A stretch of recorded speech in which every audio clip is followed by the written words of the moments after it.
Waouh, waouh, waouh. Dixième chose, la famille, à retenir sur la vie de Joseph ou à tirer de la vie de Joseph.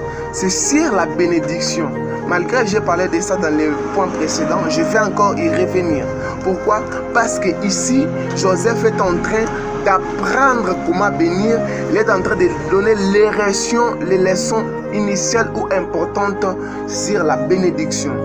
La première des choses, il enseigne la bénédiction. Il dit à son père, papa, tu ne pouvais pas changer de bras. Les bras gauche sur le plus petit et les bras droits sur les grands. Non. J'aimerais que tu fasses l'inverse. Mais le bras normalement, peut-être que tu ne vas plus bien. Change un peu les bras. Tu as inversé les bras, mon père. Donne la plus grande bénédiction au grand frère et la petite bénédiction au petit frère. Son père lui dit non.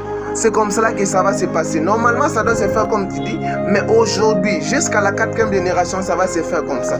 Mon problème n'est pas la bénédiction que son père bénissait. Mon problème, c'est d'abord l'enseignement que Joseph donne sur la bénédiction. La deuxième des choses, on doit retenir quoi? La bénédiction réclamée. Joseph est en train, dans ce cas, de réclamer la bénédiction du frère aîné qui devait d'abord revenir au frère aîné et la bénédiction du cadet qui doit appartenir au cadet. Il dit, Père, donne la bénédiction du cadet au cadet, la bénédiction de l'aîné à l'aîné. Il est en train de réclamer la bénédiction de ses deux fils qui doit rentrer en temps normal. Or, un jour, Jacob avait sa sauce et Ésaü, son frère jumeau, n'avait pas de quoi manger. Il avait chassé jusqu'à quoi rater quoi manger. Alors, il vient sur son frère Jacob, il dit, donne-moi juste ta sauce que je puisse boire, que je puisse apaiser ma faim.